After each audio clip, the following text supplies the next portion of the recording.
prices spiking today amid comments from President Biden at the White House. President Biden saying that there are discussions about Israel striking Iran's oil facilities. To discuss, we want to bring in Scott Shelton. He is energy analyst at financial services firm TP ICAP. It's great to have you here, Scott.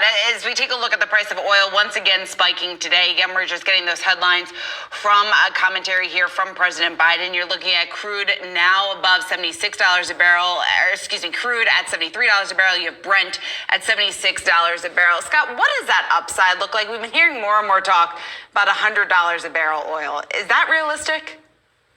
I think there's always a risk of $100 a barrel. Certainly, we've seen a fair amount of buying of $100 strikes across the last couple of days. I think yesterday's Brent options was for calls was a record. But I think it's more about hedging the upside than actually think it's going there.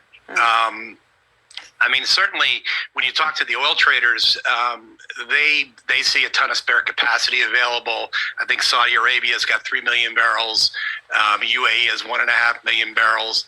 Iran's been exporting about 1.5 million barrels a day. So, there's a general skepticism from people that prices can go to $100. I think the types of clients that we're seeing buying the upside options are more or less buying insurance policies. I think certainly there's a lot of equity length out there in the market currently, and $100 oil prices would be bad for their portfolio. So we see a lot of hedging. I don't see strong opinions, though, that we're going to 100. I think it's more of a fear. To what extent is, and of course the geopolitical concerns are really getting priced into the market right now, but then you also got some of the other international activity in Libya restarting their production as well here. And so, to what extent is that offsetting some of the larger concern that's clearly playing out on the geopolitical front? Oh, I think it's a very important part of the balances that Libya is coming back.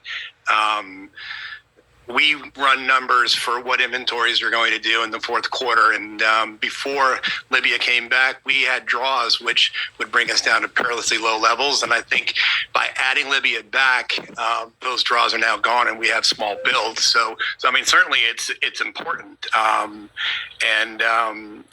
It's significant.